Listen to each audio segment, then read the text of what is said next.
Welcome to our channel. எல்லோரும் எப்படி இருக்கீங்க? இன்றைக்கி என்ன வீடியோ பார்க்க போகிறோம் அப்படின்னாக்கா, ஒரு ஹெல்த்தி டிஷ் பற்றி தான் பார்க்க போகிறோம். அது என்னென்னா, கருப்பு கவுனி அரிசி வச்சு ஒரு ஸ்வீட்டும் ஒரு கஞ்சும் எப்படி ப்ரிப்பேர் பண்ண சொல்லிட்டு பார்க்கலாம். வாங்க வீடியோக்குள்ளே போகலாம். இப்போ கருப்பு கவுனி அரிசி வச்சு ஸ்வீட் செய்கிறதுக்காக இதை முதல் நாள் நைட்டே ஊற வச்சு எடுத்து வச்சுருக்கேன். இந்த அரிசி நல்லா ஊறியிருக்கு. இதை குக்கரில் வேக வச்சு எடுத்துக்கணும். இப்போ குக்கரில் வேக வச்சு எடுத்துக்கணும். அதுக்கடுத்து தான் இதுலேருந்து கஞ்சி ப்ரிப்பேர் பண்ணுறதுக்காக இப்போ இதை எடுத்து வச்சுருக்கேன். கருப்பு கவுனி அரிசி ஒரு கப்பும், அதுபோல் பாசிப்பயிறு ஒரு கப்பு எடுத்து வச்சுருக்கேன். இது ரெண்டுத்தையும் சம அளவு எடுக்கணும்னு அவசியம் இல்லை.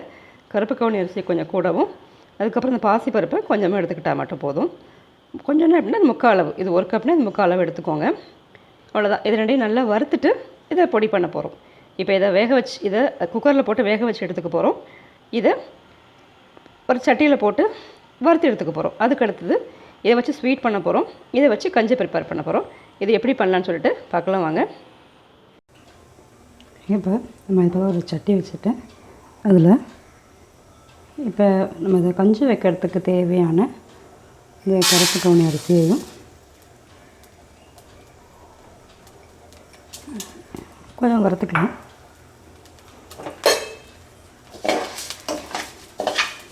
இப்போ கொஞ்சம் கருகமாக இருக்கணும்.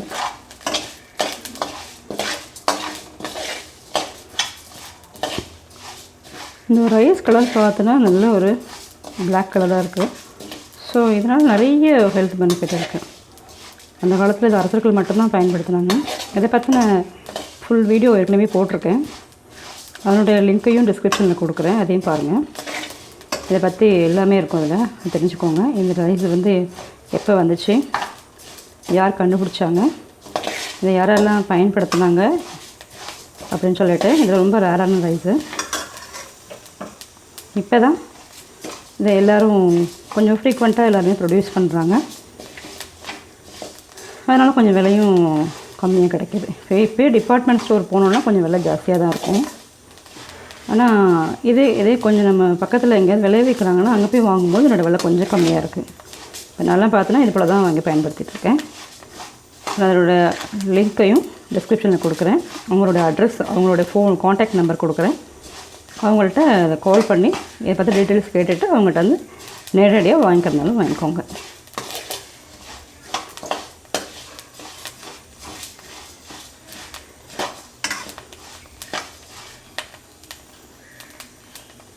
நல்லா வெடிக்க ஆரம்பிச்சிருச்சு.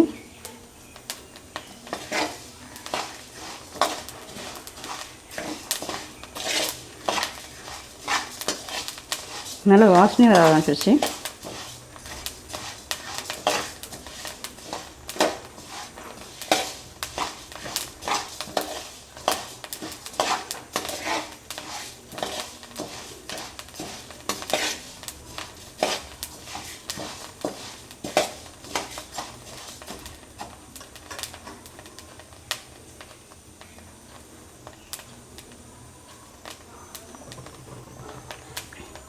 இப்போ இது கூடவே பாசி பருப்பையும் சேர்த்து வறுத்துடலாம்.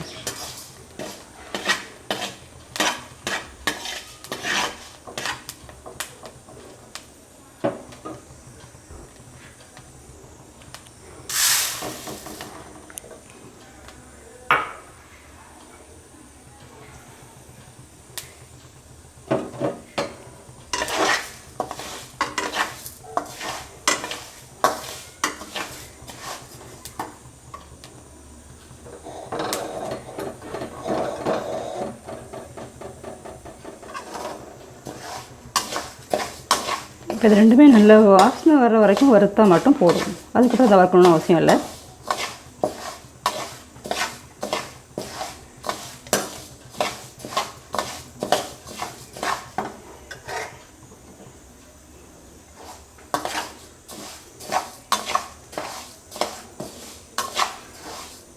கலர் சேஞ்ச் ஆக ஆரம்பிச்சிருச்சு.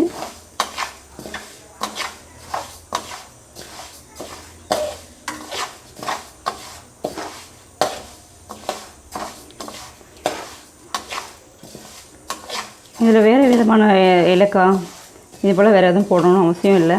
இதை நம்ம இதை கஞ்சியை பொறுத்த வரைக்கும் நல்ல ஒரு சத்துள்ள கஞ்சி. ஸோ அதனால் இதை நம்ம இதை உப்பு போட்டு குடிக்கும்போது நல்லாயிருக்கும், சர்க்கரை போட்டு குடிக்கும்போது நல்லாயிருக்கும். சர்க்கரை போடும்போது இதை நாட்டு சர்க்கரையாக போடுங்க, இந்த வெள்ளை சர்க்கரை வேண்டாம், அதனால் எந்த பெனிஃபிட்டும் கிடையாது. இதை கூட ஏலக்காய் போடுறதாலும் போட்டுக்கலாம், இல்லைன்னா இது இப்படி கூட இருக்கலாம். மாவை அரைச்சி வச்சுக்கிட்டு அதுக்கப்புறம் நம்ம அதாவது கஞ்சி காய்ச்சும் போது ஏலக்காய் பொடி கூட போட்டுக்கலாம். இதை நம்ம ஒரு காலை உணவை கூட எடுத்துக்கலாம். ஏன்னா டைம் இல்லை சாப்பிட்றதுக்கு அப்படிங்கிற டைமில் இப்போ இதை கூட ஒரு காலை உணவை கூட நம்ம எடுத்துக்கலாம்.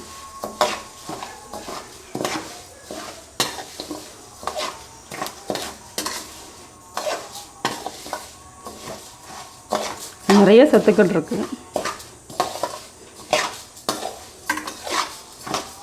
இந்த கருகை விட்டுற வேண்டாம். இது ஓரளவு வாசனை வரும்போதே அதோட அதை ஆஃப் பண்ணிடலாம்.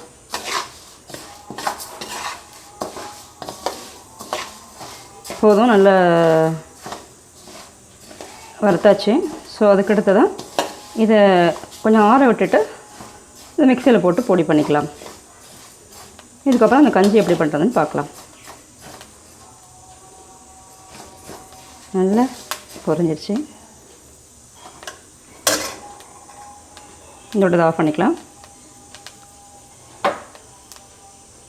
பண்ணுறதுக்கு எடுத்து வச்சுருக்கேன். அந்த அரிசியை வேக வச்சு எடுத்து வச்சுட்டேன். இப்போ அது குக்கரில் வேக வச்சோம் இல்லையா, அதுக்கு அடுத்தது இது போல் வேக வச்சு எடுத்து வச்சுட்டேன். இதுக்கு என்னென்ன பொருட்கள் தேவை அப்படின்னா, இந்த வேக வச்ச அரிசி, அதுக்கப்புறம் கொஞ்சோண்டு தேங்காய், அதுக்கப்புறம் இந்த கொஞ்சம் நம்ம ஏதாவது நட்ஸை ஆட் பண்ணுவோம் அப்படின்னாக்கா நல்ல ஒரு டேஸ்ட்டாகவும் நல்ல ஒரு ஹெல்த்தியாகவும் இருக்கும். இப்போ இதை எப்படி பண்ணுறது பார்க்கலாம் வாங்க. இப்போ இது போல் ஒரு சட்டி எடுத்துக்கிட்டு பற்ற வச்சுட்டு இதில் கொஞ்சம் நெய் போட்டு கொதிக்க வச்சுருக்கேன். அதுக்கு அடுத்ததாக இதை நம்ம எவ்வளோ வேணாலும் போட்டுக்கலாம், கொஞ்சமாக போட்டுக்கலாம், அதிகமாகவும் போட்டுக்கலாம். அதை போட்டுட்டு அதுக்கு அடுத்ததாக இப்போ இதில் நம்ம எடுத்துகிட்டு இருக்கிற நட்ஸ் எல்லாம் போடலாம். நான் நிறைய நட்ஸ் போட்டிருக்கேன். இப்போ இதில் என்னென்ன நட்ஸ் போட்டிருக்கேன் அப்படின்னா அதில் தெரியுது இல்லைங்களா, இந்த முந்திரி போட்டிருக்கேன், இல்லை பாதாம் போட்டிருக்கேன், இந்த செரி எல்லாமே எல்லாமே கொஞ்சம் கொஞ்சம் போட்டேன். இதெல்லாம் கொஞ்சம் கொஞ்சம் போட்டதுனால ஏன்னா இது எல்லாத்தோட பெனிஃபிட்டும் நமக்கு கிடைக்கும். இந்த திராட்சை இது எல்லாம் இருக்கும் போடணும்னு சொல்லிட்டு அவசியம் கிடையாது. இதில் முக்கியமானது மட்டும் இந்த திராட்சை, இந்த பாதாம், இந்த முந்திரி ஏதாவது ஒன்று மட்டும் போட்டால் போதும். ஒரு திராட்சை, கொஞ்சம் திராட்சை, கொஞ்சோண்டு முந்திரி, கொஞ்சோண்டு பாதாம் போட்டுக்கலாம். ஸோ இப்போ இது இருந்ததுனால போட்டேன். ஸோ இப்போ அதுக்கடுத்து தான் அவ்வளோதான். இதை நெய்யில் பண்ணிங்க அப்படின்னா ரொம்ப நல்லாயிருக்கும். அதுக்கடுத்து தான் இதில் இந்த அரிசி எடுத்து போட்டுற வேண்டியதான், அவ்வளோதான். இது கொஞ்சம் கலர் சேஞ்ச் ஆனோடனே இதில் நம்ம வேக வச்சு எடுத்து வச்சுட்டு இந்த அரிசியை போட்டுற வேண்டியதான். அதை போடுறோம், நல்லா ஒட்டிடுச்சு. ஸோ அதுக்கடுத்தது நிறைய ரைஸ், இதை நம்ம அதை சார்மா வேணாலும் எடுத்துக்கலாம், இல்லை இதை ஸ்வீட்டாக போல் சாப்பிடலாம். இது மதியானம் சாப்பிட்ற சாப்பாடு இருக்கு இல்லைங்களா, ரைஸ் சாப்பிட இல்லைங்களா, அது போலவும் நம்ம எடுத்துக்கலாம். ஸோ இப்போ சில நமக்கு இந்த டேஸ்ட்டு பிடிக்குமா அப்படிங்கிறது தெரியல, ஆனால் இது ஒரு ஹெல்த் பெனிஃபிட் இருக்கிறதுனால நம்ம அதை எப்படினா எடுத்துக்கலாம். இது ஒரு ஈவினிங் ஸ்நாக்காக கூட எடுக்கலாம். அப்படி எடுக்கும்போது ஒரு ஹெல்த்தியான ஸ்நாக்ஸ் சாப்பிட்ட ஒரு ஃபீல் கிடைக்கும் நமக்கு. இது கொஞ்சம் நல்லா வதக்கிட்டு கொஞ்சோண்டு சர்க்கரையை ஆட் பண்ணலாம். அதில்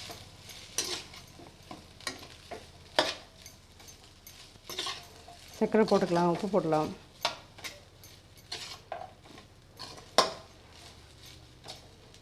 நான் இதில் இப்போ சர்க்கரை எடுத்து வைக்கல, ஆனால் இதில் சர்க்கரை அதில் ஆட் பண்ணிட்டேன்.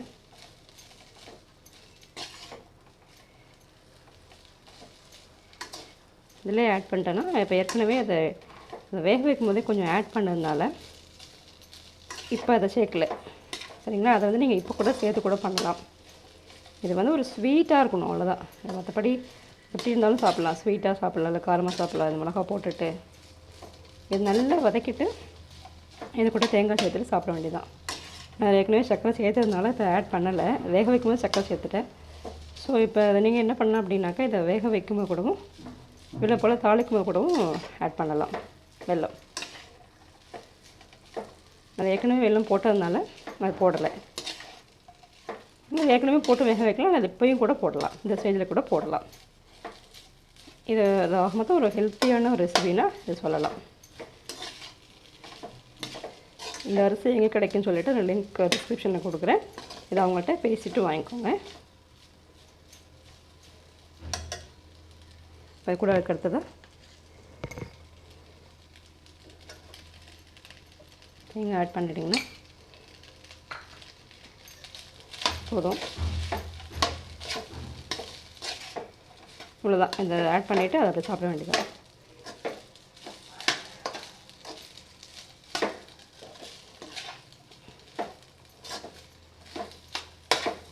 இந்த 2 விதமாக பண்ணலாம். ஒன்று சர்க்கரை போட்டு பண்ணலாம், ஒன்று காரமாக பண்ணலாம். எப்படி இருந்தாலும் இதை ஒரு ஸ்நாக்ஸாக சாப்பிடலாம். இதை விட வெறுமனே வேக வச்சு ரைஸ் போலவும் சாப்பிடலாம். இது நல்ல ஒரு ஹெல்த்தியான டிஷ்.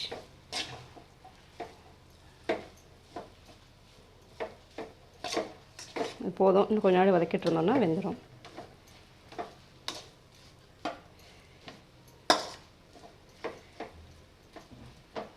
இது போதும்னு நினைக்கிறேன்.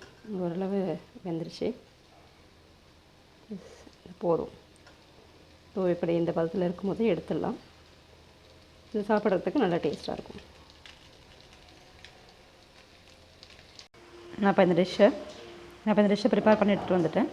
இதுதான் கருப்பு கவுனி அரிசியோட கஞ்சி. அதே போல் இது என்னென்னா கருப்பு கவுனி அரிசியோடைய ஸ்வீட்டு. ஸோ இப்போ இதை ரெண்டையும் டேஸ்ட் பண்ணி பார்க்கலாம். இதை ரெண்டையும் டேஸ்ட் பண்ணும்போது இப்போ இந்த கருப்பு கவுனி அரிசியோட கஞ்சி பார்க்கும்போது இதில் உப்பு தான் போட்டிருக்கோம், இல்லை சர்க்கரை போடலை. இதில் உப்பு போட்டுக்கலாம், இல்லை சர்க்கரையும் போட்டுக்கலாம். சர்க்கரையும் போடுறதை விட நாட்டு சர்க்கரை போட்டுக்கோங்க, ரொம்ப நல்லது. ஸோ இதை டேஸ்ட் பண்ணும்போது நல்லா இருக்குது. ஸோ இதை வந்து நம்ம வாரத்தில் 1 or 2 days நம்ம இதை ட்ரை பண்ணும்போது நமக்கு நல்ல ஒரு ஹெல்த் பெனிஃபிட் கிடைக்கும். அதே போல் இதை பொறுத்த வரைக்கும் இதனுடைய டேஸ்ட் பார்த்தீங்க அப்படின்னாக்கா எதுவுமே